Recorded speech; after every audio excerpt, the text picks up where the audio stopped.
children are morbidly obese should lose temporary custody of them. It's not some crackpot theory. That's from America's most prestigious medical journal. A physician and a lawyer argue in the Journal of American Medical Association that children who are extremely obese and in dangerously poor health should be placed in temporary foster care. The stated goal is to protect the child from obesity-related health problems. And Dr. Kurt Flieger joining us now. You're a pediatric cardiologist. We appreciate you being here. So what do you think? Should obese children be taken away from their parents? I think that's a very hot topic. And after the original shock and awe of this statement, I think there's something you should look into. There's a possibility that this could be offered as an option. But well, because this one extreme case came because this child at the age of 12 years old, 400 pounds. And that really seems abusive.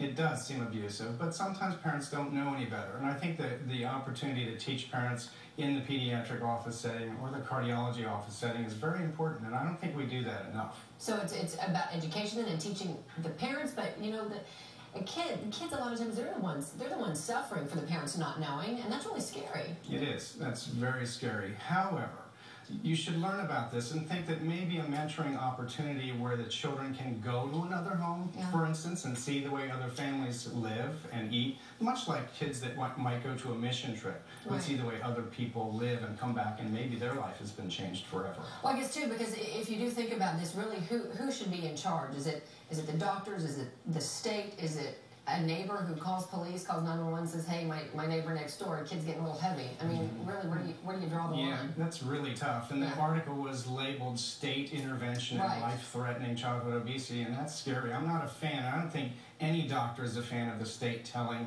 my patients what they should be doing. Well, especially too if the child's in a loving household, it just maybe comes down to that mentoring that you were talking about. You're also the owner of Train Up Teen Fitness, that's out in Rockwall, and it's really about teaching.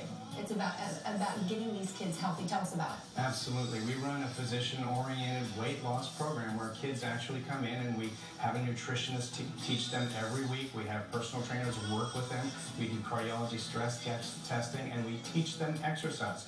We teach obese couch potatoes to get stronger so that they can exercise. And we teach parents what they need to know about diet and exercise, because it's not about diet most often. It is about activity, not exercise so much as activity. Well, what is going on in this country? We have got 2 million overweight young people.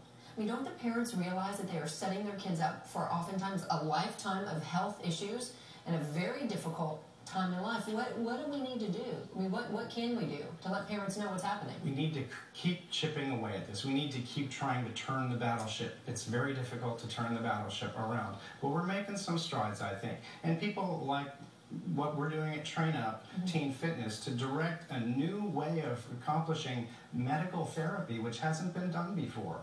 All right, we're going to keep following it. And again, like you said, it's the shock and awe. But you know what? It made this a talker. You know, these guys saying, listen, get the kids out. So hopefully parents the whole article. Yeah. The whole article is very important to read. Little snippets are really tough to digest sometimes. All right, Kurt Flieger, thanks very much for joining us tonight. Appreciate it. You're welcome.